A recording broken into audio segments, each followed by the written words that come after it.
परमात्मा के अतिरिक्त यहाँ कुछ है ही नहीं।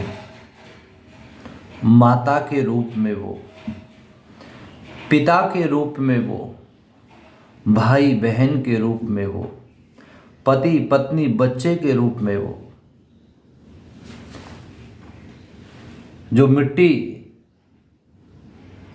जिससे उपजा हम फल सब्जियां खाते हैं, उस मिट्टी के रूप में वो परमात्मा विद्यमान है। हवा के रूप में वो, जल के रूप में वो, जल ही ब्रह्म है, अन्न ही ब्रह्म है, ये उपनिषद के ऋषि कह रहे हैं।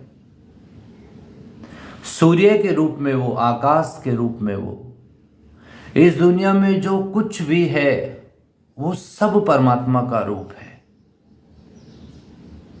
इसलिए हम उस एक परमात्मा की शरण में आए जिसको हम अलग अलग नामों से पुकारते हैं दुनिया।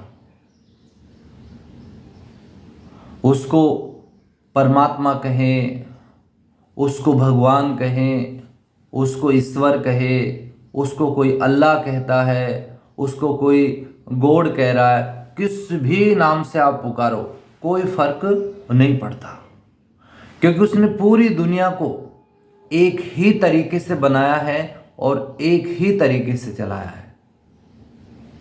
हमारे दो आंखें हैं भारत वालों के, तो पाकिस्तान वालों के भी, अमेरिका वालों के भी, इंग्लैंड वालों के भी, रूस वालों के भी, जितने भी कंट्री हैं उन सब के लोगों के दो दो आंखें हैं। दो कान हैं हमारे, तो उनको भी दो कान है। एक मुंह है, उनको भी एक मुंह है। नाक के दो छेद है, तो उनको भी है। एक हार्ट है, एक लीवर है, उनको भी ऐसे ही है। और बच्चा 9 महीने भारत में माँ के पेट में रहता है, पूरे विश्व की माँ के पेट में बच्चा 9 महीने रहता है। तो एक विश्व एक विधान है परमात्मा का।